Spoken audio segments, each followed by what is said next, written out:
Bismillahirrahmanirrahim. Assalamualaikum warahmatullahi wabarakatuh. Alhamdulillahi rabbil alamin. Wassalatu wassalamu ala sayyidina Muhammadin asyrafil anbiya'i wal mursalin wa ala alihi wa ashabihi wa tabi'in wa tabi'ihim bi ihsanin ila yaumiddin. Alhamdulillah, tuan-tuan, puan-puan, saudara-saudari yang dirahmati Allah, khusus sekali para jamaah Masjid Yusuf Ishak yang amat saya rindui. Apa khabar semuanya? Alhamdulillah. Mudah-mudahan senantiasa kita semua dalam perlindungan dan naungan rahmat Allah Subhanahu wa taala. Dijauhkan kita ini mudah-mudahan daripada segala bala musibah, malapetaka, daripada kesengsaraan dan keperitan hidup dunia. Sampailah insya-Allah mudah-mudahan Allah lindungi kita sehingga kita kembali kepadanya pada hari perhitungan nanti dalam keadaan kita dicurahkan rahmat dan kasih sayangnya, pengampunannya, perlindungannya, darjat yang tinggi dikurniakan olehnya, dan mudah-mudahan kita semua mendapat tempat dalam syurganya nanti. Amin ya rabbal alamin. Alhamdulillah, tuan-tuan dan puan sekalian, kita bertemu sekali lagi dalam program kuliah subuh anjuran Masjid Yusuf Ishak yang kita sayangi ini. Mudah-mudahan apa yang kita usahakan dan kita amalkan ini menjadi amal saleh yang diterima oleh Allah, yang dengan itu Allah memberikan saham yang akan berguna kepada kita semua di dunia ini dan sampailah saat pada hari kita kembali kepadanya nanti, ya, insya-Allah. Tuan-tuan dan puan sekalian, terlebih dahulu saya menyampaikan salam daripada pihak Masjid Yusuf Ishak, pengerusinya, seluruh anggota lembaga pentadbir masjid, para petugas masjid, pengurus masjid, pegawai, ya, dan juga para sukarelawan. Ucapan salam daripada mereka juga ucapan penghargaan di atas segala huluran sumbangan, sokongan yang telah tuan-tuan dan puan-puan selama ini hulurkan kepada pihak masjid. InsyaAllah teruskan, tuan-tuan dan puan-puan sekalian, ya. Pastinya tidak akan sia-sia apapun yang kita sumbangkan untuk rumah Allah Subhanahu wa taala ini, ya, dan sampailah nanti insya-Allah tak lamalah kita harapkan, ya, itu menjadi impian kita, doa kita, supaya tidak lama lagi kita akan dapat kembali bertemu, memasuki masjid-masjidnya sebagai tetamu-tetamunya dan dapat kita bersama-sama duduk dalam majlis ilmu kita nanti, insya-Allah. Tuan-tuan dan puan-puan sekalian, alhamdulillah minggu lepas kita telah membaca ayat-ayat Allah Subhanahu wa taala dalam surah Qaf. Kita lihat kemarin, ya, kita masih lagi dalam rangka mencari, membaca, memahami dan menghayati ayat-ayat Allah yang ada mengandungi kalimat Quran.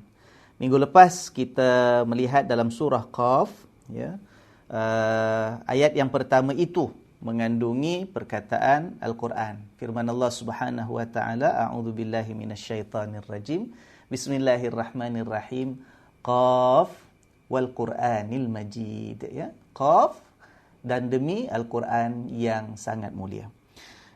Itu dalam surah Qaf, juz yang ke-26. Kita dah baca ayat pertama, ayat kedua, dan kalau tak silap saya kemarin kita habis berhenti sampai ayat yang kelima. Dan kita bincangkan beberapa perkara. Antaranya, kita membincangkan kemarin betapa Al-Quranul Karim ini mengandungi banyak pengetahuan, banyak ilmu, banyak pemberitahuan, ya, amaran, berita daripada Allah Subhanahu wa taala, semuanya sebagai peringatan kepada kita bersama.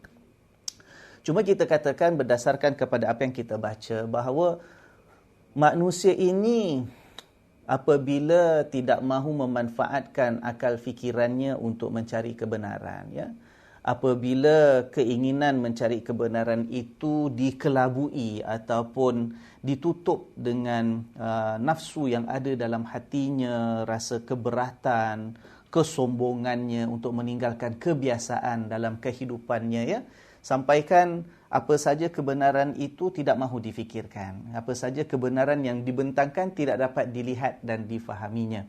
Kita lihat kemarin dalam ayat-ayat yang kita baca sampai ayat yang kelima itu, bagaimana sikap orang-orang yang tidak beriman ini semasa mereka itu berhadapan dengan Rasulullah sallallahu alaihi wasallam di Mekah.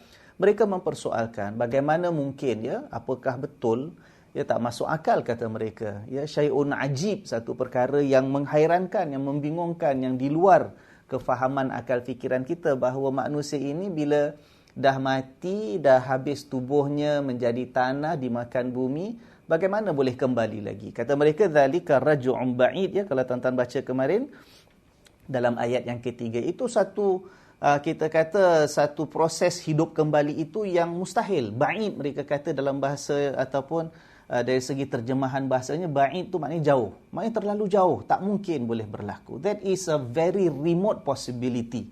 Ya, maksud mereka tadi. Lalu kita bincangkan, kita kata bahawa dalam Al-Quran ini ada maklumat-maklumat, ada khabar, ada berita yang disampaikan oleh Allah Subhanahu Wa Taala yang boleh kita capai, boleh kita garap dengan panca indera kita. Maknanya kita boleh lihat dengan mata, kita boleh dengar ada suara ataupun bunyinya, dapat kita dengar dengan telinga, ya. Ada yang boleh kita sentuh, yang boleh kita pegang dengan deria sentuhan yang dianugerahkan oleh Allah Subhanahu Wa Taala. Ada pula perkara yang boleh kita renungkan, boleh kita fikirkan setelah kita capai dengan panca indera kita itu, boleh kita fikirkan lebih mendalam lagi itu dengan nikmat akal fikiran kita pula, ya. Sama ada perkara itu perkara yang boleh kita capai dengan panca indera kita, dengan mata, dengan telinga, ataupun yang tidak dapat kita capai tetapi boleh dicari buktinya, ya, melalui pembacaan, melalui khabar orang yang kita percayai, ya, melalui pengetahuan-pengetahuan yang kita miliki dalam kehidupan di dunia ini. Tetapi ada juga satu kategori yang kita katakan kemarin sebagai kategori perkara-perkara yang kita istilahkan ataupun diistilahkan oleh para ulama sebagai perkara-perkara ghaibiyat, ya, perkara-perkara yang ghaib, yang tidak boleh dicapai panca indera manusia, yang tidak boleh difikirkan dengan akal fikiran manusia untuk mengetahui hakikatnya, ya, sebab dia perkara yang ghaib. Kita sebut kemarin contoh-contohnya ialah arash Allah, Lauh Mahfuz, ya, syurga, neraka, malaikat, syaitan, ya, dan sebagainya. Termasuklah kehidupan selepas mati, ya, ataupun bagaimana manusia dan makhluk ini boleh hidup kembali dengan kuasa Allah selepas mereka itu melalui kematian dan setelah tubuh badan mereka hancur menjadi tanah dimakan bumi, ya. Itu dah kita bincangkan kemarin, dan kita melihat bahawa sepatutnya sebagai manusia ini kita melihat dan merenung, memikirkan apa yang boleh dicapai oleh akal fikiran kita terlebih dahulu. Kemudian kita bina sedikit demi sedikit, selapis, setingkat, ya, untuk akhirnya kita mencari kebenaran, untuk akhirnya kita ini meneguhkan keyakinan dan kepercayaan di dalam diri kita akan apa yang kita dapat daripada Rasulullah sallallahu alaihi wasallam melalui ayat-ayat yang ada dalam kitab suci Al-Quranul Karim. Tetapi begitu sifat orang-orang Quraisy yang menolak, yang menafikan, yang tidak mahu mempercayai Nabi sallallahu alaihi wasallam, antaranya mereka itu mempersoalkan tak masuk akal. Satu perkara yang tak boleh kita terima, satu perkara yang terlalu pelik dan menghairankan. Kalau ada manusia itu, malah dikatakan semua manusia yang dah mati boleh hidup kembali. Nah, dan kita dah bincang panjang lebar, ya, bagaimana proses kita meyakinkan dan mengukuhkan keimanan kita terhadap ayat-ayat Allah Subhanahu Wa Taala. Baik. Di bahagian terakhir kuliah minggu lepas, kita katakan bahawa sepatutnya bagi orang beriman ini, dia membaca Al-Quran, melihat Al-Quran, jangan terus memikirkan benda yang tak boleh masuk dalam akalnya terlebih dahulu. Sebab kalau benda tu ghaibiyat, dia perlu percaya, ya. Tapi dia melihat bagaimana Al-Quran ini sebagai satu kitab, sebagai contoh, mengandungi bukti-bukti yang sepatutnya menjadi nyata dan jelas dalam diri dia. Bahawa Quran ini tidak mungkin merupakan satu kitab ataupun satu buku yang isinya, ayatnya, perkataannya itu dikarang oleh seorang insan. Ya, kita sebut kemarin di antaranya bagi saya lah, yang saya kata, kalaulah saya ini dipersoalkan orang tentang perkara-perkara yang tidak dapat diterima akal yang disebut oleh Allah Subhanahu dalam Al-Quran, maka bagi saya sebagai seorang mukmin, sebagai seorang insan, saya akan percaya. Sebab terlebih dahulu asas saya ialah saya dah melihat bukti-bukti yang bagi saya sangat jelas bahawa Quran ini adalah satu kitab daripada bukan manusia, tetapi suatu kita kata satu sumber yang begitu dalam ilmunya, yang begitu luas pengetahuannya, yang mengetahui banyak perkara yang kita tidak ketahui, yang mana itulah bagi saya menunjukkan bahawa Quran ini ialah kalam ataupun wahyu Tuhan yang esa, Tuhan sekalian alam, Allah Subhanahu Wa Taala. Jadi insya-Allah itu kita dah baca sampai ayat yang kelima. Nah, kalau kita perhatikan ya, sebelum kita pindah kepada ayat yang berikutnya mengandungi perkataan Quran lagi, saya nak mengajak tuan-tuan dan puan-puan sekalian, mari kita lihat sambungan ayat tersebut. Bagaimana respon Allah Subhanahu Wa Taala kepada persoalan, ya, keraguan, ya, tuduhan, penolakan yang begitu sekali dibentangkan dan dilontarkan oleh orang-orang kafir Quraisy terhadap Rasulullah sallallahu alaihi wasallam. Maka untuk itu, untuk hari ini insya-Allah, mari sama-sama tuan-tuan sekalian kita rujuk kepada surah Qaf sekali lagi. Saya katakan surah Qaf ini dalam juz yang ke-26. Kita nak melihat hari ini bermula daripada ayat yang ke-6. Ayat yang bermula dengan kalimat afalam yanzuru. Ya, afalam yanzuru, insya-Allah ayat ke-6, ke-7. Tengoklah, saya ingat mungkin sampai ayat yang ke-11. Nanti kita akan pindah kepada ayat yang mengandungi kalimat Quran setelah itu insya-Allah. Boleh? Bersiap semua? Insya-Allah bersedia? Ya, mushaf masing-masing ayo kita keluarkan yang ada terjemahannya untuk dapat kita buat rujukan. Sama ada bahasa Inggeris ke, terjemahan bahasa Melayu ke, ya, mushaf kita ataupun kitab yang bercetak ke, ataupun mushaf Quran yang ada terjemahan itu yang dalam handphone ataupun komputer kita masing-masing insya-Allah, ya. Ayo kita perhatikan sekarang ayat yang ke-6. Apa firman Allah Subhanahu Wa Taala? Firman Allah, a'udzubillahi minasyaitonirrajim. Afalam yanzuru ila as-samaa'i fawqahum kaifa banainaha wa zayyannaha wa ma laha min furuj. Yang bermaksud, maka apakah tidak mereka itu melihat?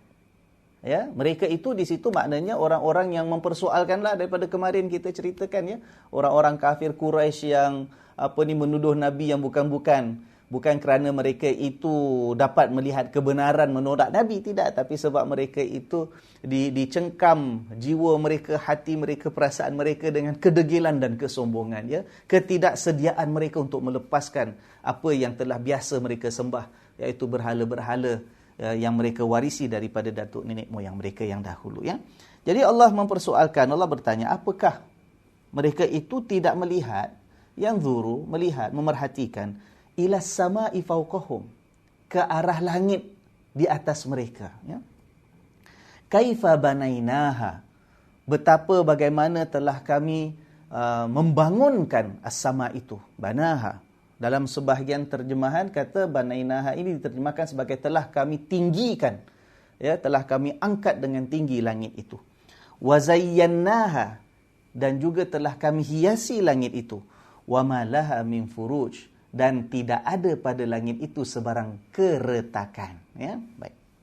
Jadi kita lihat di sini Allah Subhanahu Wa Taala, macam kita katakan kemarin, sistem mencari kebenaran, sistem memikirkan kebenaran, sistem untuk memanfaatkan akal fikiran kita perlulah dengan proses terlebih dahulu dengan sesuatu yang boleh kita capai dengan panca indera kita, yang boleh kita lihat ke, yang boleh kita sentuh ke, yang boleh kita dengar kalau ada suara ataupun bunyinya sebagai contoh, ya.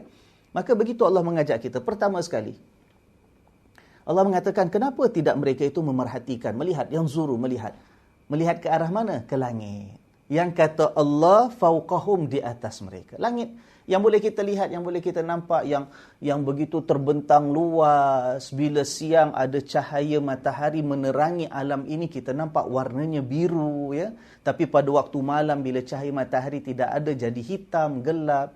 Tetapi pada waktu malam di sebalik kegelapan langit itu pula terhias dengan jutaan, ya, bintang-bintang yang gemerlapan menjadi perhiasan pada waktu malam. Jadi kata Allah, lihat pada langit yang di atas. Ya, kaifa banainaha, bagaimana kami membangunkannya. Wa zayyannaha, dan kami menghiasinya. Perhiasan itu dengan apa yang dilihat indah, cantik, yang mempesona sampai dipuja-puja oleh manusia apabila pada waktu malam dilihat, ya. Kita kalau di Singapura ni mungkin kita tak nampak sangatlah. Ya, yang namanya star glazing, kita kalau di Singapura kita tak berapa buat sangat, orang pun tak jadi kebiasaan nak menatap indahnya ya butiran dan taburan bintang-bintang di langit pada waktu malam, sebab langit di kawasan tempat kita ini tidak cerah ya. Jadi kelihatan bintang-bintang itu tidak begitu mempesona. Lain kalau di kawasan padang pasir sebagai contoh ya, pada waktu malam itu terang. Cahaya bintang tadi dapat dilihat dengan jelas, berkerlipan ya, bergemerlapan. Kemudian tidak dicemari pandangan mata manusia bila lihat ke arah langit itu dengan cahaya-cahaya yang ada di atas permukaan bumi. Tak seperti kita di Singapura. Ya adalah ada kabus yang tertentu, ada awan yang tertentu. Kedudukan negara kita ini juga di sudut di mana cahaya ataupun penglihatan itu tidak jelas. Kemudian ada cahaya kita yang terang di atas permukaan bumi ya, jalan raya, bangunan dan sebagainya, yang mengurangkan kadar penglihatan ke arah langit pada waktu malam. Tapi itu perhiasan yang dijadikan oleh Allah Subhanahu Wa Taala.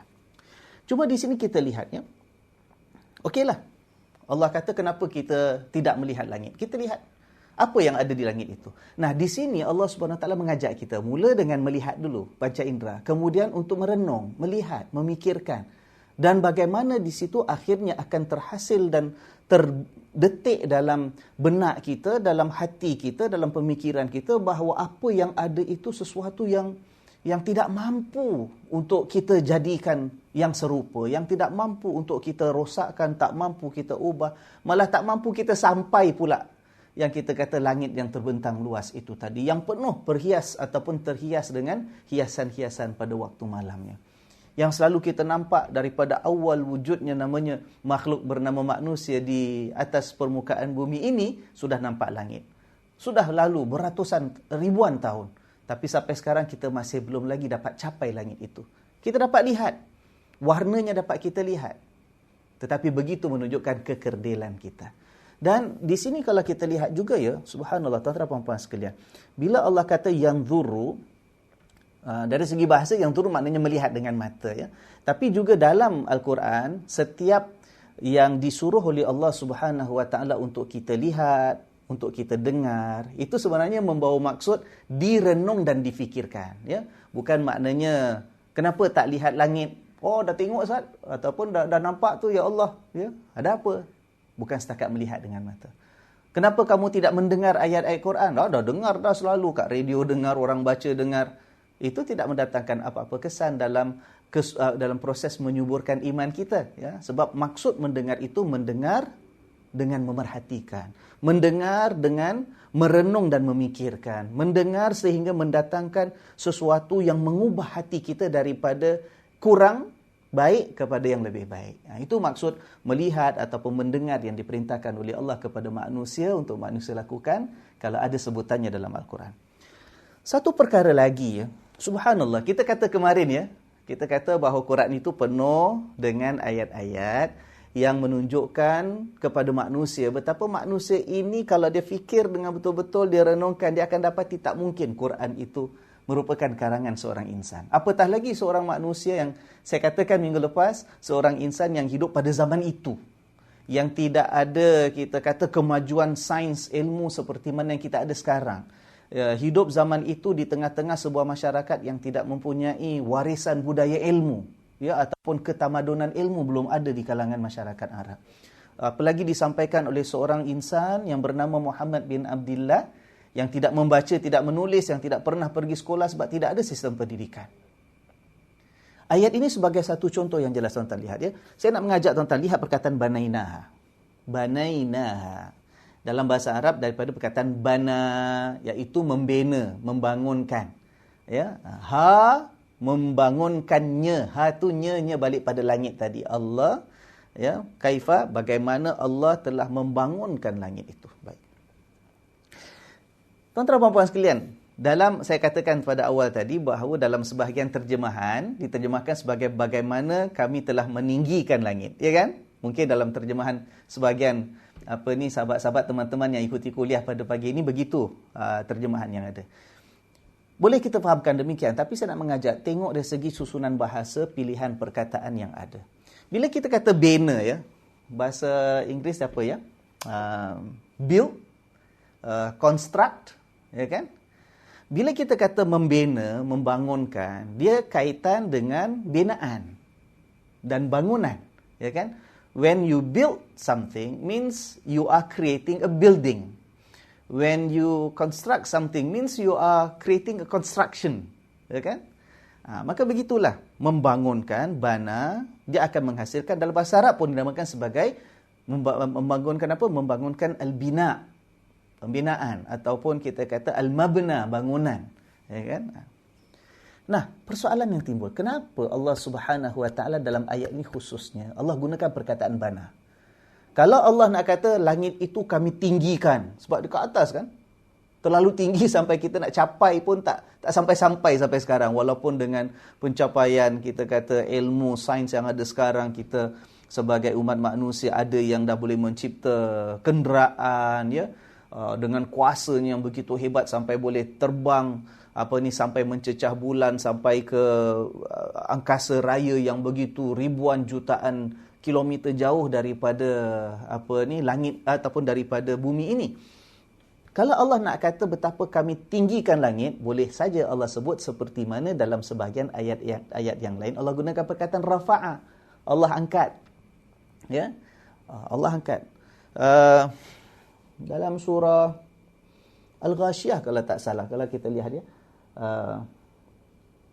afala yanzuruna ilal ibili kaifa khuliqat wa ilas samai kaifa rufi'at. Bagaimana langit itu diangkat tinggi, rufi'at, rafa'a. Itu kita faham Allah angkat. Tapi dalam ayat ini Allah gunakan perkataan Allah bina, ya kan? Allah bangunkan, ya. Bila bangunkan dan bina, dia ada kaitan dengan bangunan dan binaan. Padahal ini langit. Tuan-tuan cuba lihat, yang namanya bangunan binaan tu apa ya? Bila kita kata bangunan binaan, dia sesuatu yang ada bahagian-bahagian dia. Dan bahagian ini saling berkaitan antara satu dengan yang lain. Dan dia bangunan ataupun binaan, bila kita kata dibina oleh Allah daripada satu peringkat ke satu peringkat sampai jadi satu benda yang lengkap, ya kan? Contohlah kalau bangunan. Biasalah bangunan fizikal kita, ya. Sama ada zaman moden kita ke ataupun zaman hidup manusia dahulu ke, bila kita membangunkan sebuah binaan ataupun bangunan, dia mesti ada dia punya foundation, ada dia punya dasar dia, ada asas dia, ya. Kita kata mesti ada lantainya. Daripada atas lantai tu kita letakkan tiang kalau perlu tiang. Kalau bangunan yang kecil mungkin tak perlu tiang tapi ada temboknya, ya kan? Bila ada tembok, atas lantainya. Kalau tak ada lantai, atas angin macam nak bina tembok, tak boleh. Ya kan? Kalau tembok itu tembok tingkat 3 pun, dia perlu bina tingkat 3 itu atas lantai tingkat 2, tingkat 2 atas tingkat 1. Yang paling bawah mesti atas dasarnya ataupun bumi inilah, ya, sebagai contoh. Kemudian daripada dinding tadilah baru atas sekali ada bumbungnya ataupun atapnya. Tak boleh kita kata membina sesuatu itu yang di atas tanpa bersandar ataupun bertongkatkan yang di bawah, ya kan? Dia tak jadi. Dan kemudian dia mesti saling berkait. Kalau misal kata ada batu di sini, nampak tembok, tapi bumbung 100 meter di sana, dia tak nama satu bangunan, ya. Tembok kat sini, lantai kat ujung sana, ya. Tingkap di pintu kat ujung sana pula. Dia tak bersama, dia tak saling berkait, dia tidak saling kukuh mengukuhkan dan dokong mendokong. Maka tak jadi bangunan. Ya kan? Mana boleh kita kata ini pintu bangunan itu, padahal pintunya kat sini, bangunan itu kat sana. Dia satu bangunan sebab dia bersama, ya kan? Baik. Dan bila kita katakan ini sebagai satu bangunan, dia terpisah ataupun dia ada kita kata ruang fizikalnya yang tersendiri, yang terasing daripada bangunan yang lain. Sebab itu kita kata ini satu bangunan, itu bangunan yang kedua. Ya kan? Tak boleh kita kata dinding kat bangunan ini, sebahagian dinding bangunan sana ada dalam bangunan sini. Dia tak masuk akal. Itu bukan, kita kata itu bukan logiknya perkataan bangunan ataupun building, ya, yang kita bina, yang dibina oleh manusia. Baik. Jadi Allah gunakan perkataan itu untuk merujuk kepada langit. Padahal langit, kalau dilihat dengan mata kasar, manusia kita sekarang, apatah lagi zaman Rasulullah sallallahu alaihi wasallam. Cuba kita gambarkan, tuan-tuan puan sekalian. Langit tu sebagai satu bangunan, boleh kita faham tak? Kalaulah kata Allah Subhanahu wa taala, Allah jadikan katalah contoh ya, bukit. Bukit tu Allah bangunkan sebagai ataupun Allah bina bukit tadi. Kita boleh mungkin yalah, walaupun tak bentuk rumah, tapi kita tahu dia tu satu bangunan yang dibina ya. Tapi jadi bukit sebab dia menegak ataupun dia berdiri. Kemudian dia kita kata bertongkat atas lantai dan sebagainya ya. Ada bangunan, kita kata bahagian kaki bukit, kemudian sampai puncak bukit. Kita boleh gambarkan ya itu sebagai satu bangunan. Tapi langit macam mana Allah gunakan? Kami bina langit. We have built the sky. Macam mana ya bina langit tu? Kita tak nampak langit tu, nampak kosong. Langit tu kalau kita kata pun, kita kata cuma nampak dia punya bumbung ataupun sebagai bumbung sahaja, ya kan? Maka di sini kita lihat subhanallah. Ini di antara ayat-ayat yang saya katakan apabila telah berlalu satu tempoh masa setelah berlalunya hidup Rasulullah sallallahu alaihi wasallam, Allah buka sedikit demi sedikit ilmu kepada manusia. Sebab itu manusia ini dari segi ilmu pengetahuan dan pencapaian pengetahuan yang dia ada itu semakin berkembang dan semakin maju.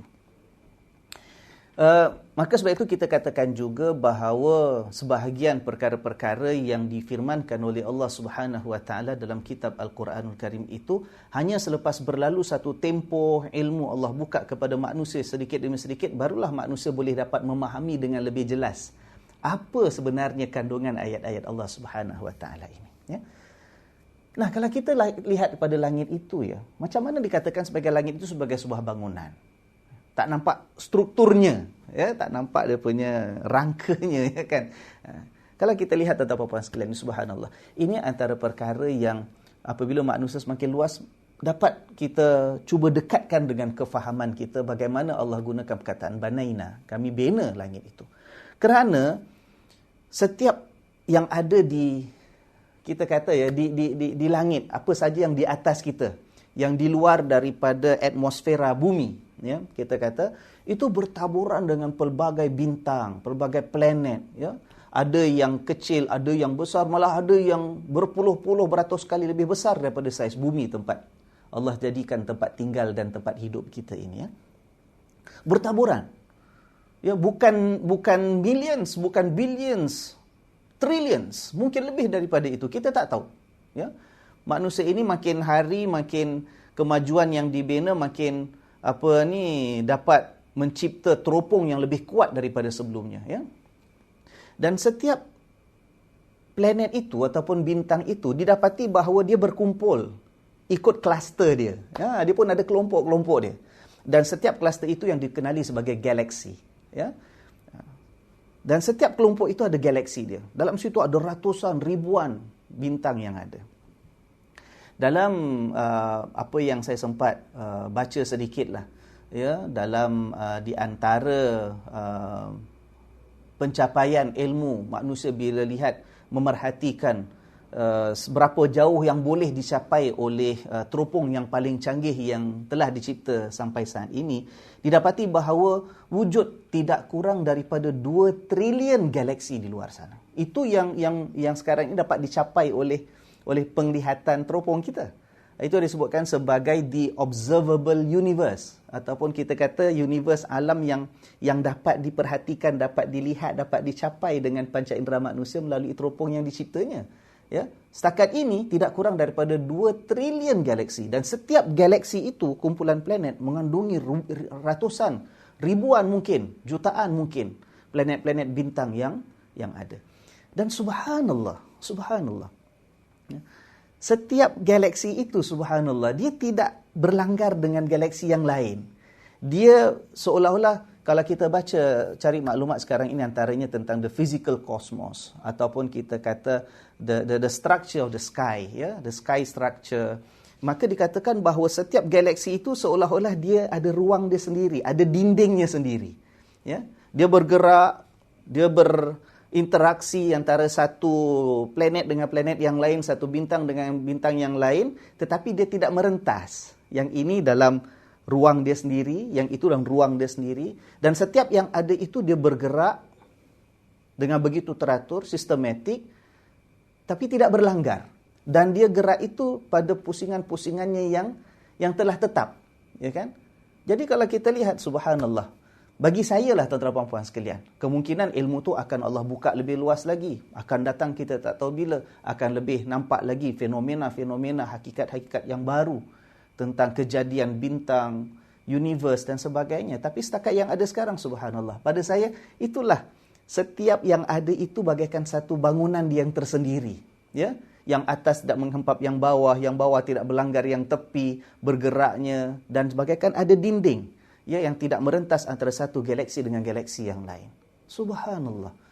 Dan Allah Subhanahu wa taala jadikan dia begitu tepat, begitu kita kata terperinci, tidak ada rosak apa, sampaikan Allah kata dalam ayat ni, Allah tutup tadi dengan mengatakan wa ma laha min furuj. Tidak ada renggangan, retakan, ya, pada kejadian langit yang diciptakan oleh Allah Subhanahu wa taala. Subhanallah.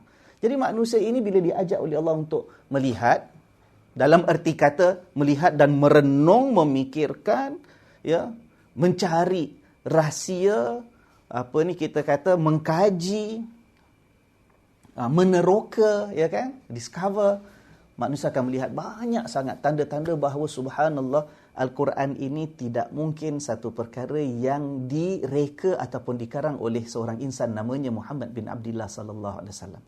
Ya, macam mana seorang insan pada zaman itu boleh cerita bahawa langit ini seolah-olah bagaikan satu bangunan yang dibina oleh Allah Subhanahu wa taala, yang terbina, ya. It's like a construction ataupun a building constructed by someone or something, ya kan?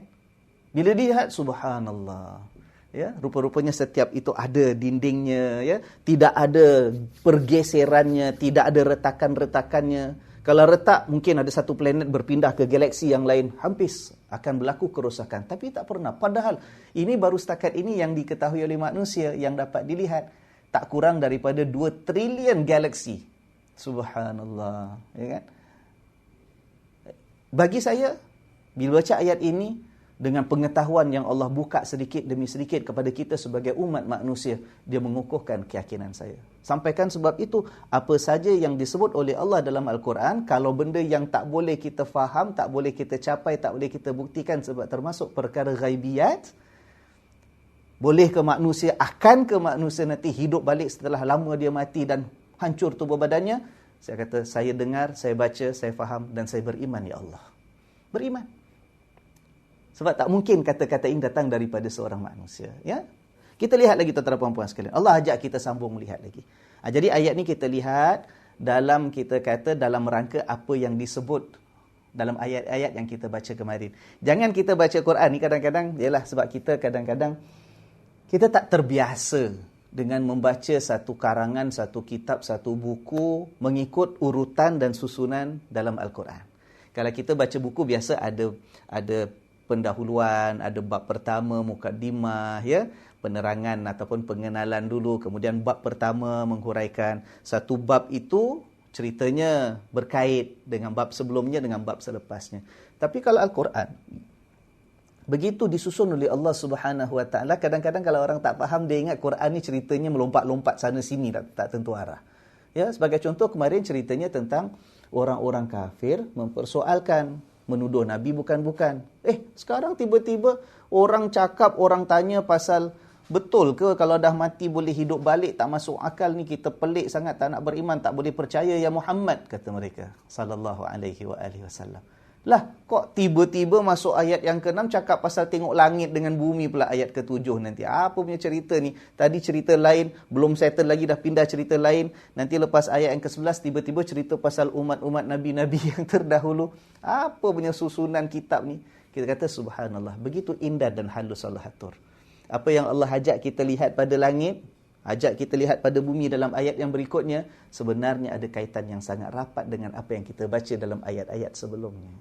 Allah bukan jawab hanya dengan mengatakan bahawa sebenarnya, ya, perkara itu akan berlaku, tidak ada keraguan bahawa orang yang hidup mati akan hidup balik, Tapi Allah ajak kita lihat satu persatu. Ayo satu peringkat, satu peringkat. Satu tahap, satu tahap. Mula dengan apa? Tengok dulu dengan mata.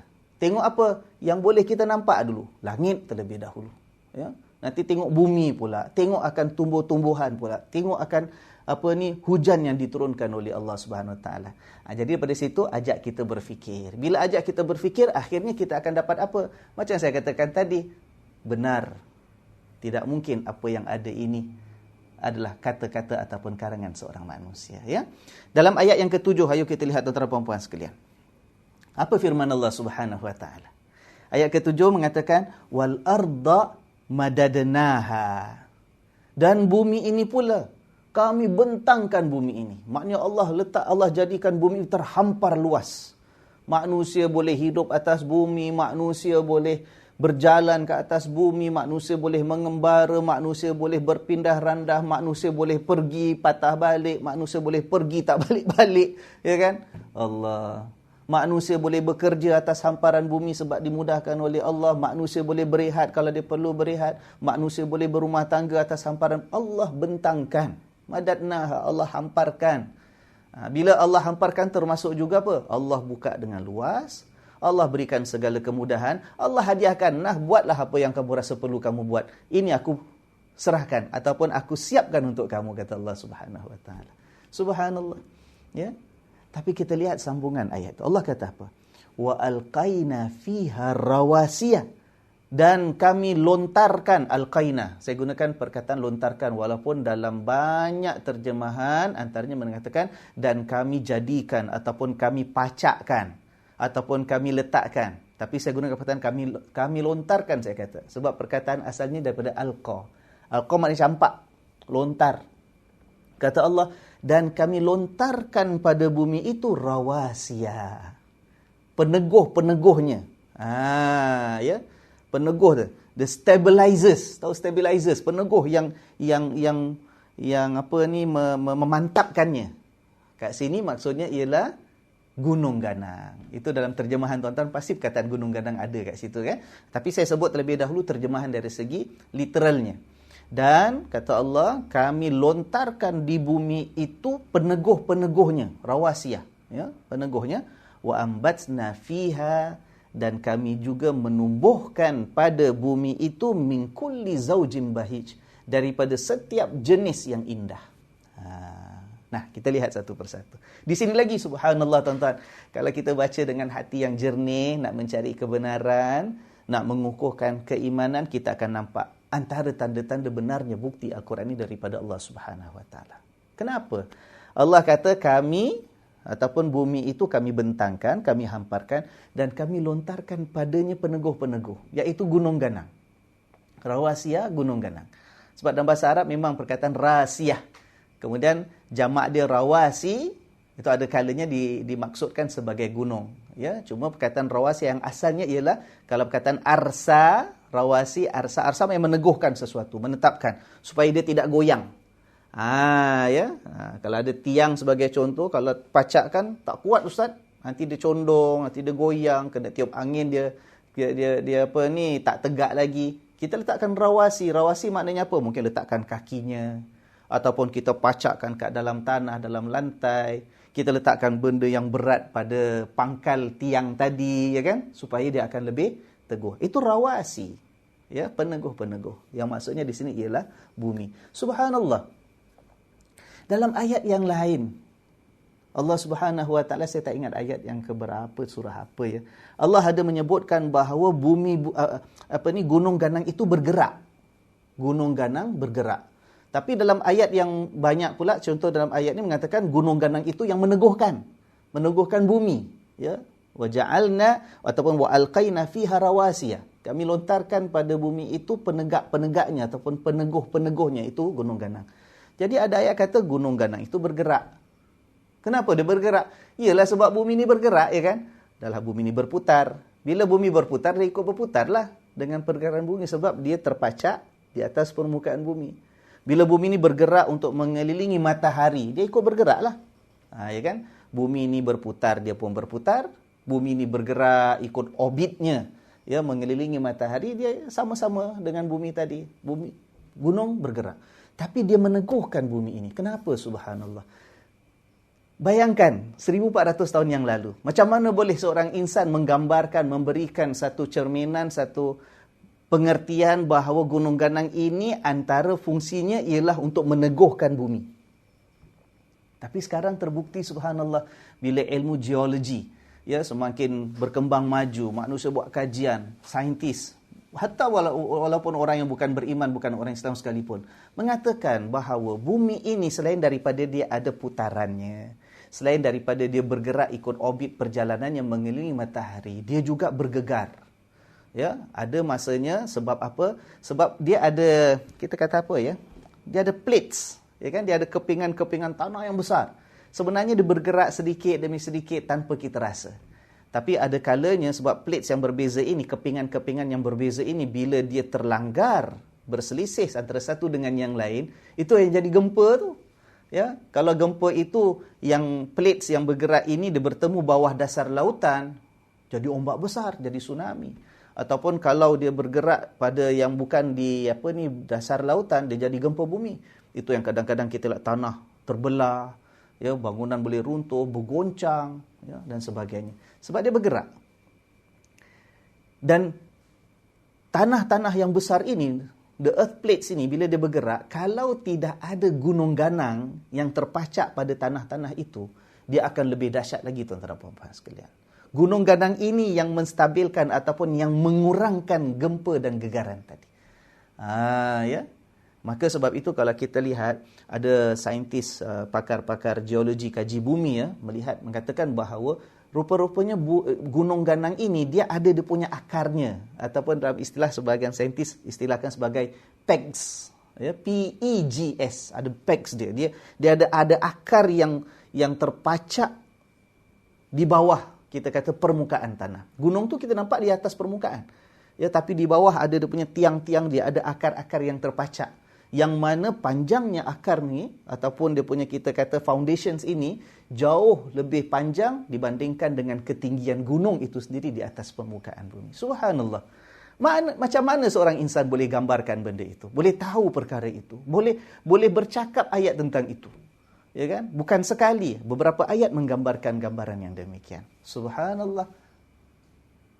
Maka kalau bagi saya pribadi, saya kata ini satu lagi ayat menunjukkan sami'na wa ata'na. Ya Allah, aku dengar, aku baca, Engkau berikan gambaran begini. Ini bukan karangan yang namanya Rasulullah sallallahu alaihi wasallam, tapi merupakan wahyu daripada Allah, Tuhan yang Maha mengetahui, yang Maha menjadikan, yang Maha mencipta. Ya? Rahasia. Kemudian wa ambatna fiha min kulli zawjin bahij, dan kami tumbuhkan pula, Allah jadikan bumi terhampar, terbentang. Allah jadikan bumi dia stable. Kenapa? Sebab distabilkan oleh gunung ganang yang meneguhkan pergerakannya tadi. Kemudian kata Allah, kami tumbuhkan pada bumi ini setiap jenis yang indah, yang cantik. Bahij maknanya yang cantik. Tapi Allah gunakan setiap jenis, ya, perkataan jenis.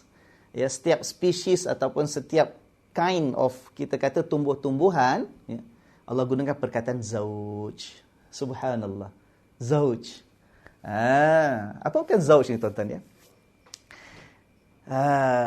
Dalam bahasa Arab, kalau zauj ni, kalau yang biasalah anak-anak kalau baru belajar bahasa Arab di madrasah dan sebagainya, zaujun maknanya suami. Ya, husband. Itu zaujun. Kalau isteri namanya zaujatun. Zaujah itu isteri, zauj itu suami, ya. Tapi asal perkataan zauj itu maknanya satu daripada dua pasangan. A pair. Bukan a pair, one of, apa kita nak kata, ya? Kalau kita kata satu pasang, maknanya dua lah. Itu sepasang kan. Tapi zauj maknanya satu daripada dua yang membentuk sepasang tadi. Kalau kita katalah, ini botol. Pasangan dia apa? Tutup dia ni pasangan dia, ya kan? Jadi kalau satu ni namanya zauj. Dia satu daripada dua yang menjentuk sebagai satu pasangan. Ya. Jadi kalau suami isteri, zauj itu satu. Tapi dia mesti ada pasangan dia. Baru nama zauj. Kalau tak ada pasangan, tak ada nama zauj. Nampak, tuan-tuan? Sebab itu dalam Al-Quran juga ada tempat-tempat tertentu Allah gunakan zaujaini. Zaujain maknanya dua. Ya, Allah nak menggambarkan bahawa yang pasangan ni ada dia punya pasangan dia. Dalam surah Az-Zariyat kalau tak salah, wa min kulli syai'in khalaqna zawjaini la'allahum yadhakkarun. Ya, daripada setiap suatu perkara itu kami jadikan berpasangan, dua, zaujaini. Ya, in pairs. Zaujaini. Mudah-mudahan apa? Supaya manusia itu beringat dan memikirkan. Subhanallah. Kita baca selalu, kadang-kadang Allah gunakan perkataan singular ataupun mufrad satu. Macam sini zauj satu. Kadang Allah gunakan dua-dua sekali zaujaini. Kedua yang bentuk pasangan tadi ya. Kadang-kadang Allah gunakan jamak ataupun plural. Dalam surah Yasin sebagai contoh, subhanallazi khalaqal azwaja kullaha. Ya, maha suci Allah yang menjadikan segala sesuatu itu berpasangan. Azwaj banyak. Bukan satu pasangan. Sebab banyak benda. Ya, benda tu berpasangan, benda berpasangan. Jadi banyak pasangan Allah jadikan. Setiap sesuatu itu banyak pasangannya. Kadang-kadang Allah kata zaujaini. Dan setiap sesuatu, wa min kulli syai'in khalaqna zaujaini. Setiap sesuatu kami jadikan dua sebagai satu sebagai pasangan. Dalam ayat ni Allah kata satu je. Satu daripada dua pasangan tadi. Pokoknya apa tuan-tuan? Subhanallah. Allah berikan gambaran. Ada lagi ayat-ayat yang lain perkataan zauj, perkataan azwaj. Ya, itu ada dalam Quran. Bukan sekali, bukan dua, bukan tiga. Menggambarkan bahawa Allah atur kejadian alam ini, setiap sesuatu itu ada pasangannya. Ada pasangannya. Disebutkan di sini tentang tumbuh-tumbuhan dan kami tumbuhkan daripada bumi itu min kulli zaujin, daripada setiap jenis yang macam jenis yang ada pasangan. Nampak tuan-tuan? Bahij yang indah, yang cantik. Jadi kalau dalam terjemahan tuan-tuan puan-puan, ya, ada terjemah mengatakan kami jadikan dan kami tumbuhkan pada bumi itu min kulli zaujin, daripada setiap jenis tumbuh-tumbuhan. Dia bukan jenis barang jenis, tapi jenis yang ada pasangan. Itu maksud saya. Sebab itu Allah gunakan perkataan zauj. Subhanallah. Zaman Nabi SAW, ada Nabi pergi sekolah. Ada belajar ilmu sains, botanik. Ada Nabi belajar bahawa setiap tumbuh-tumbuhan itu ada pasangannya, ada male and female. Bukan orang, bukan manusia, bukan binatang, haiwan saja yang ada lelaki, wanita, jantan, betina. Tak, tumbuh-tumbuhan. Ada male parts, ada female parts.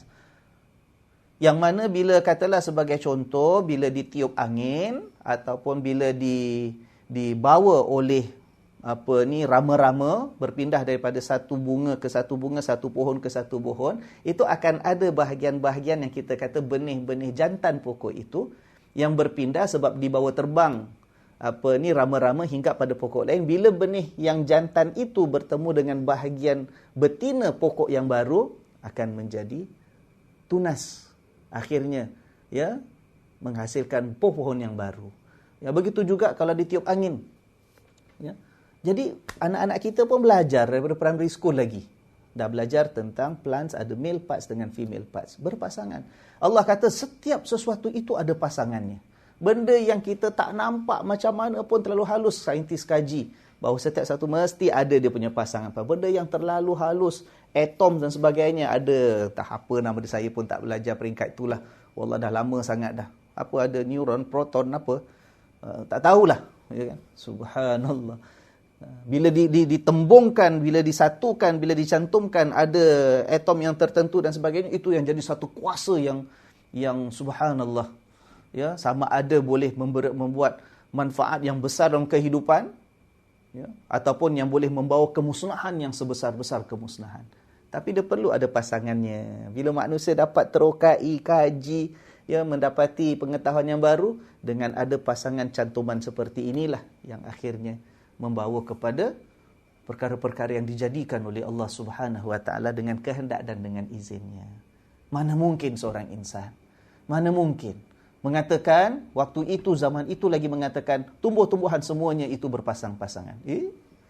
Mana mungkin seorang insan pada zaman itu mengatakan, bukan setakat yang bernyawa manusia haiwan, bukan setakat tumbuh-tumbuhan. Allah kata setiap segala sesuatu dijadikan dengan berpasang-pasangan.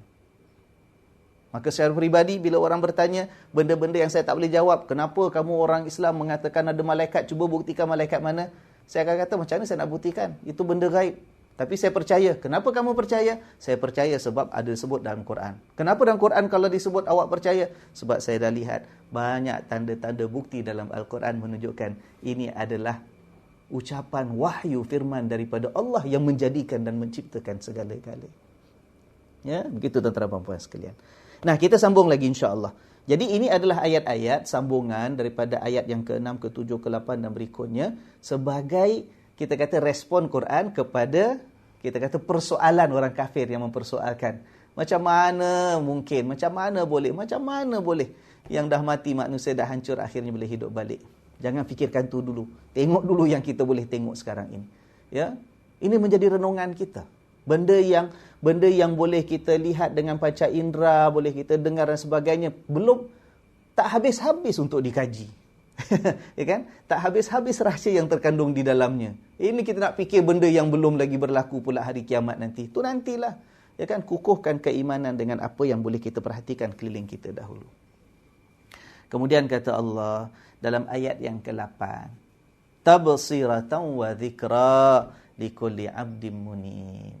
Ya, tabsirah sebagai renungan, wa dzikra sebagai peringatan bagi setiap hamba yang munib, yang mahu dan sudi kembali kepada penciptanya. Ya. Jadi Allah kata tabsirah. Tabsirah daripada perkataan basar. Basar tu penglihatan. Ya, saya tak tahu dalam terjemahan tuan-tuan puan-puan sekalian tafsiran apa perkataan tafsirah tu maknanya. Apa? Sebagai satu apa? Satu pemikiran, satu renungan. Allah tuan-tuan puan-puan sekalian.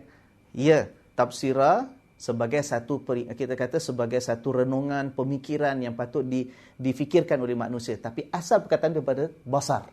Jadi maknanya apa? Dalam Islam kita ini bila ada panca indera boleh melihat, boleh mendengar, jangan setakat mendengar dan melihat. Tapi manfaatkan apa yang ada di sebalik apa yang kita dengar dan yang kita lihat. Untuk kita fikirkan, untuk kita memahami dan mencari kebenaran. Dan begitu juga apa yang kita fikirkan, jangan fikirkan berdasarkan hayalan. Tak, orang Islam diajar bila fikirkan berdasarkan satu fakta. Faktanya apa? Kita nampak langit tu begini. Faktanya kita nampak bumi ini begini. Kita nampak tumbuh-tumbuhan ni begini. Kita nampak, kita boleh kaji, ya, kita boleh rasa, kita boleh sentuh. Baru kita fikirkan. Jangan kita fikir, jadi orang Islam kita gunakan akal ustaz. Akal saya tak payah tengok apa, tak payah baca. Tak payah kaji. Saya fikir, saya renung, saya termenung, ya, saya tutup mata, hayal, dapat ilmu dah. Tak. Memikirkan bukan dengan hayalan, angan-angan kosong. Dengan apa? Dengan panca indera kita buat kajian. Ya kan? Kita merenung. Maka sebab itu perkataan tafsirah. Dalam Al-Quran ada perkataan afala yubsirun ataupun afala tubsirun. Apakah kamu tidak memerhatikan? Bukan perhatikan dengan melihat sahaja, tak. Tapi memerhatikan ialah lihat, renung, kaji, fahami, fikirkan seterusnya. Itu tafsirah. Ya. Kemudian Allah pasangkan tabsiratan wa dzikra, ya. Subhanallah. Subhanallah. Ini kadang-kadang kalau kita baca terjemahan saja kita tak dapat dia punya signifikan maknanya. Allah gunakan tafsirah maknanya sebagai satu pemikiran manusia kan. Tapi Allah gunakan tafsirah, ya, bila nak memikirkan sesuatu gunakan pandangan panca indera kita terlebih dahulu, ya. Kita renungkan. Kalau kita dah lihat, kita dah dengar, kita dah nampak, kita dah fikirkan, kita jumpa sesuatu hakikat ataupun kebenaran, ya, jangan ditinggalkan. Manusia ni kadang-kadang benda dah tahu, tapi dia tak ingat, ataupun dia tak ambil kisah, ataupun dia lupakan, ataupun dia lalaikan. Jangan. Orang beriman disuruh kaji, belajar, fahami, hayati. Ya, bila dah faham, dah tahu, beringat. Sebab itu kata Allah perkataan wa dzikra. Dzikra maknanya apa? Peringatan. Sebab manusia selalu lupa. Ya kan? Manusia lupa, tuan-tuan dan puan-puan sekalian, lihat ya. Kita lupa ni pada sesuatu ataupun seseorang, tak semestinya kerana kita tak nampak dia. Tak semestinya kerana kita lama tak jumpa dia. Tuan-tuan. Saya pun dah tak ingatlah anak Pak Saleh tu yang mana satu, dah lama tak jumpa. Ya kan? Memanglah kalau lama tak jumpa memang kadang-kadang buat kita lupa. Tapi manusia ni punya pelupa, tuan-tuan. Dia kadang-kadang sikap kita sendiri. Benda yang kita nampak tiap-tiap hari pun kita tak perasan. Betul tak, tuan-tuan? Benda yang depan mata kita tiap-tiap hari pun kadang-kadang kita ni jadi lupa dan lalai. Berapa ramai orang yang lalai tanggungjawab kepada anak isteri, padahal anak isteri itu depan mata tiap hari. Ya. Berapa ramai manusia yang lupa tanggungjawabnya. Tak sedar kadang-kadang ada orang tua duduk satu rumah dengan dia. Kalau yang orang tu dah jauh, ya, dah merajuk ikut belayar kapal 30 tahun, mungkin satu masa kita lupa lah. Dah lama tak jumpa Ustaz. Ini kadang-kadang yang depan mata pun kita lupa. Ya. Solat tu, sejadah depan ada. Ya. Asal masuk bilik nampak tepi katil ada sejadah. Ya kan? Tapi berapa ramai daripada kita keluar rumah nak pergi kerja tiap-tiap hari lalu depan masjid. Nampak masjid, bukan tak nampak masjid. Walaupun sekarang ni azan kita tak dengar, okeylah nak buat macam mana. Masjid tu kita nampak dah. Berapa ramai orang yang nampak masjid depan mata tiap-tiap hari, pagi nampak, petang balik kerja nampak, pergi tempat kerja pun dekat dengan kerja, pergi lunch makan, pergi kerja pun nampak masjid. Tapi sembahyang lupa nak buat. Solat tak nak kerjakan. Berapa ramai di antara kita. Maka sebab itu kata Allah, orang beriman disuruh tabsirah, lihat. Kemudian maknanya apa? Bukan setakat lihat, fikirkan. Supaya apa? Supaya faham. Jangan dah lihat, dah fikirkan, dah faham, dah tahu. Ya, I knew already, Ustaz. I learned about this many years ago. Dah belajar dulu masa kecil. Bukan setakat dah tahu, dah cukup. Tak. Tapi jaga jangan sampai lupa. Apa tanda orang tak lupa? Ialah kalau disuruh Allah buat. Itu tanda tak lupa. Yang Allah larang, tinggalkan. Itu tanda tak lupa. Islam bukan setakat cukup tahu, tetapi kena mahu taat kepada Allah Subhanahu Wa Taala. Ya. Jadi begitu kita lihat tabsiratan wa dzikra likulli 'abdin munib. Allah sambung lagi. Insya-Allah 2 ayat lagi ke 3 ayat sikit je lagi tuan-tuan ya. Kita dah hampir 1 jam daripada kita mulakan kuliah kita, sikit lagi insya-Allah untuk kita lengkapkan cerita pada hari ini. Ayat yang ke-9. Ayat ke-9 surah apa tadi tuan-tuan? Surah Qaf. Surah Qaf ayat yang ke-9. Firman Allah Subhanahu wa taala, "Wa nazzalna minas sama'i ma'an mubarakah." Dan kami telah turunkan minas sama, daripada langit itu air mubarakan yang penuh dengan barakah dan kebaikan. Ya, air mubarakan. Mubarak maknanya yang banyak kebaikannya, penuh dengan barakahnya. Fa ambatna bihi jannatin wa habbal hasib.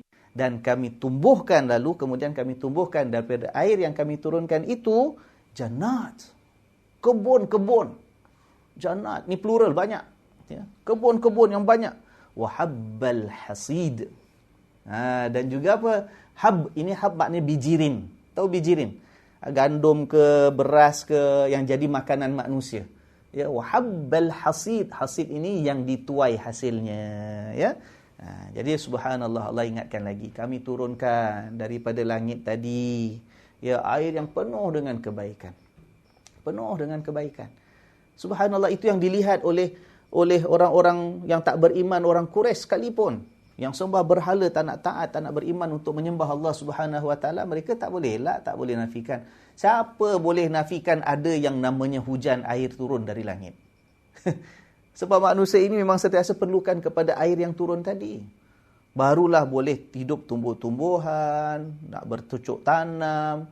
Yang tumbuh itu sama ada boleh terus kita petik, kita tuai hasilnya untuk jadi makanan kita. Ataupun yang bukan kita makan tapi jadi makanan kepada haiwan. Haiwan itu akhirnya menjadi makanan kita. Ya kan? Allah. Yang mana Allah berikan gambaran. Subhanallah.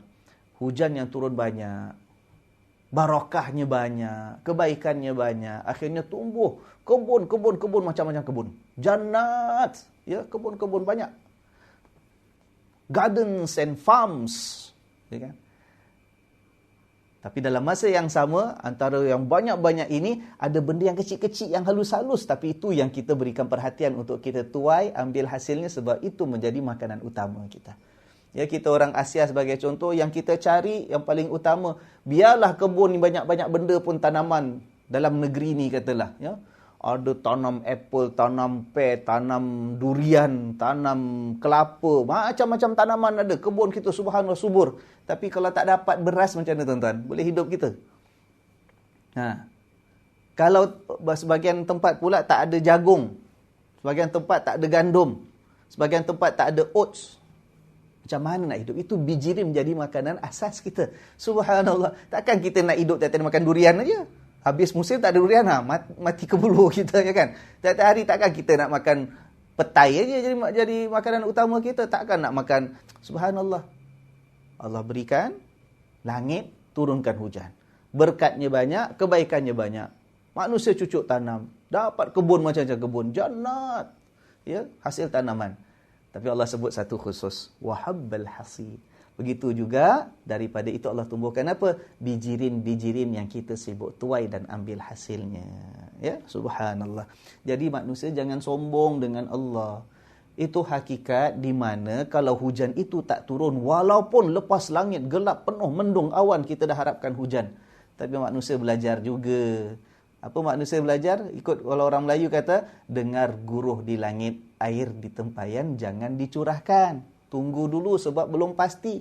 Ini dah mendung macam mana pun, awan dah datang dengan langit dah ribut semua, belum tentu hujan turun. Mungkin dia pergi kat negeri seberang. Ya kan? Padahal kita perlukan hujan air tadi. Mengajak manusia apa? Renungkan. Subhanallah. Hebat manusia macam mana pun, ada benda-benda tertentu yang di luar kekuasaan kita. Kita teknologi macam mana pun, hari ini kita ada teknologi boleh cipta awan. Ya, dalam tempat-tempat tertentu bila dah kemarau, ya, kita boleh semai benih awan dengan usaha supaya boleh turun hujan. Bukan 100% berjaya, tuan-tuan puan-puan sekalian, tak. Mana ada 100% berjaya. Wow, hujan kemarau 3 bulan tak turun hujan, dah kering dah. Mari kita tanam benih ke awan tu, insya-Allah pasti, ya, 3 hari akan turun hujan tempat ni. Tak ada, tuan-tuan. Kadang-kadang dah disemai benih hujan itu, jadi awan yang berkepul, nampak besar di langit. Hati kita makin mengharap. Sampai masa ketika ikut angin, tuan, tak turun tempat kita. Turunnya kat lautan juga. Inna lillahi wa inna ilaihi raji'un. Yang tentukan siapa? Kalau itu di luar ketentuan kita, pastinya kita ini jadi orang yang rendah hati kita, rendah diri kita, menyadari siapa kita. Dan kita bukan berada dalam kedudukan apapun untuk menyombong di hadapan Allah Subhanahu wa ta'ala. Sedikit lagi. Begitu pula wan nakhla. Kalau tadi kebun banyak, hasil hujan. Nombor 1 sekali bijirin yang kita semai sebab itu makanan utama kita. Di samping itu banyak juga yang lain, ya kan? Buah-buahan antaranya yang Allah sebut di sini, dan ini sebab makanan yang utama oleh masyarakat yang merupakan the first audience lah. Quran itu diturunkan. Ya, ini masyarakat yang pertama sekali mendapat ataupun berhadapan dengan wahyu yang diturunkan oleh Allah, orang-orang Arab di Mekah. Jadi makanan yang pada mereka itu, kalau sebut buah-buahan pula, selain daripada makanan utama gandum, ataupun kita orang Asia itu beras, ya kan? Selain daripada makanan utama, makanan tambahan yang tumbuh daripada perut bumi bagi mereka pastinya ialah kurma. Jadi Allah sebut pokok kurma, wan nakhla, dan pohon-pohon kurma pula basiqatin, yang tinggi-tinggi lampai pohonnya, tinggi. Laha tal'un nadid, yang mana pohon-pohon ini mempunyai apa? Mempunyai mayang buahnya yang tersusun. Tahu mayang tak? Orang Singapura ni kalau sebut mayang tak tahu ke tidak? Mayang itulah yang kita kata tangkai, yang mana pada tangkai tadi ada buah-buah kurmanya tersusun cantik, tuan-tuan. Cantik dia tersusun gitu. Ya kan? Jadi di satu pokok ada banyak mayangnya. Setiap mayang tu berpuluh biji kurma yang ada. Ya, siapa yang jadikan? Allah. Yang kurniakan siapa? Allah. Yang curahkan itu menjadi rezeki dinikmati oleh manusia siapa kalau bukan Allah? Ya. Wan nakhla basiqatin laha tal'un nadid. Sebagai apa? Rizqan lil ibad. Sebagai rezeki kurniaan Allah kepada hamba-hambanya. Wa ahyayna bihi baldatan maita. Maka dengan hujan itulah, bukan setakat tanam-tanaman yang kamu biasa ambil hasilnya, jadi kebun-kebun dan sebagainya, ya, sama ada bijirin jadi makanan utama ataupun buah-buahan sebagai makanan tambahan kamu, bukan setakat itu. Malah dengan hujan, kata Allah, ahyayna bihi baldatan maita. Kawasan-kawasan tanah bumi yang dah tandus, dah mati, lama tak tumbuh tumbuh-tumbuhan pun, kalau disiram dengan air hujan yang diturunkan dari langit oleh Allah Subhanahu wa ta'ala, tanah yang mati itu akan hidup kembali. Akan hidup kembali. Dengan apa? Dengan curahan hujan. Kamu sudah makan sebab tengah subur, Tapi bayangkan ada tempat-tempat kawasan tertentu, bila dah kering, kontang, gersang, tandus.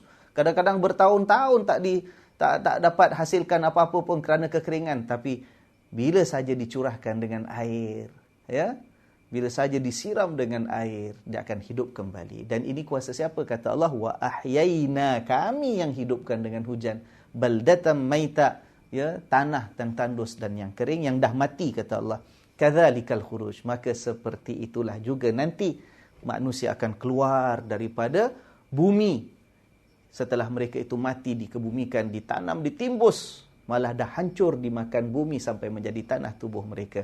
Kadzalikal khuruj, macam itulah juga kata Allah, manusia ini akan semuanya dikeluarkan oleh Allah. Jadi dengan jika kita lihat yang ini, yang jawapannya kepada persoalan orang kafir kemarin. Macam mana boleh hidup balik? Tapi sebelum Allah kata dia boleh hidup balik, kerana itu kuasa Allah, Allah boleh hidupkan kembali seperti mana tanah yang gersang dah mati boleh hidup balik dengan hujan, dengan kuasa Allah. Allah mula ajak fikir dulu, tengok langit dengan segala kita kata penerokaan yang perlu diterokai, rahsia yang perlu digali dan difahami. Tengok bumi, tengok gunung, tengok tumbuh-tumbuhan, baru Allah ajak. Tapi nak buktikan juga, alah kalau orang lain tak nak beriman juga ya. Betul tak? Dia kata, ini semua ialah bumi kita nampak, it's a natural phenomenon, it's a natural fact what. It's satu benda yang memang semula jadi. Kalau tanah itu tak ada air, dia mati. Tumbuh-tumbuhan tak tumbuh. Bila ada air, dia hiduplah. Itu biasa, itu nature. Tapi yang kita cakap ni ialah manusia dah mati, dah hancur, dah habis. Badan dah jadi tanah. Macam mana boleh hidup balik? Tuan-tuan, puan-puan sekalian, Allah, kalau cerita apa pun, tapi manusia ini tidak mahu membuka hatinya untuk memahami, mencari kebenaran dengan ikhlas dan jujur, manusia tidak akan beriman juga. Ya? Allah pun tak boleh, kita kata, nak turunkan ayat, nak menunjukkan sesuatu kepada manusia yang boleh manusia itu fahami dan terima, imani, kalau manusia itu sendiri menolak dan menafikan. Bila hatinya itu sudah buta, bila matanya melihat tapi tak nampak, ya, kebenaran di sebalik apa yang dilihatnya. Subhanallah, begitulah manusia. Ya kan? Jadi kita ini insya-Allah Allah berikan, ya, ilmu pengetahuan sedikit demi sedikit kita manfaatkan. Kita kaji, kita renung, kita belajar, kita baca, kita dengar.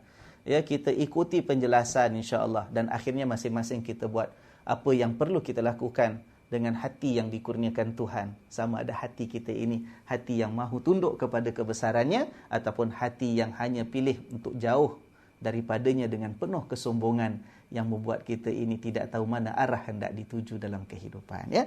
Jadi insya-Allah tuan-tuan dan puan sekalian, sampai situ terlebih dahulu, dan kita insya-Allah akan pindah pada ayat yang lain. Kalau tuan-tuan berminat boleh baca sambungannya ayat 12-13. Allah pindah pula.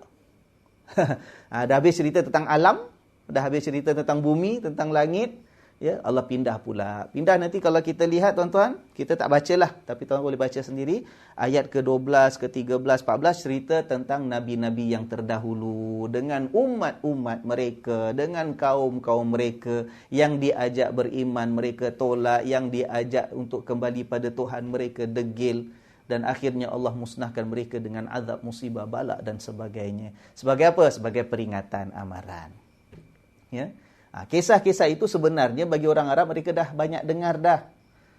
Tuan-tuan, kalau kita lihat kisah-kisah jahiliah ataupun orang-orang jahiliah dulu, tidak ada ya. Pelik orang Arab ni. Zaman itu, ya. Nabi ajak beriman tentang kepada Allah, mereka tolak, nafikan. Ni tak betul lah. Nabi cakap pasal hari akhirat, tak betul lah. Mereka nafikan, kufur.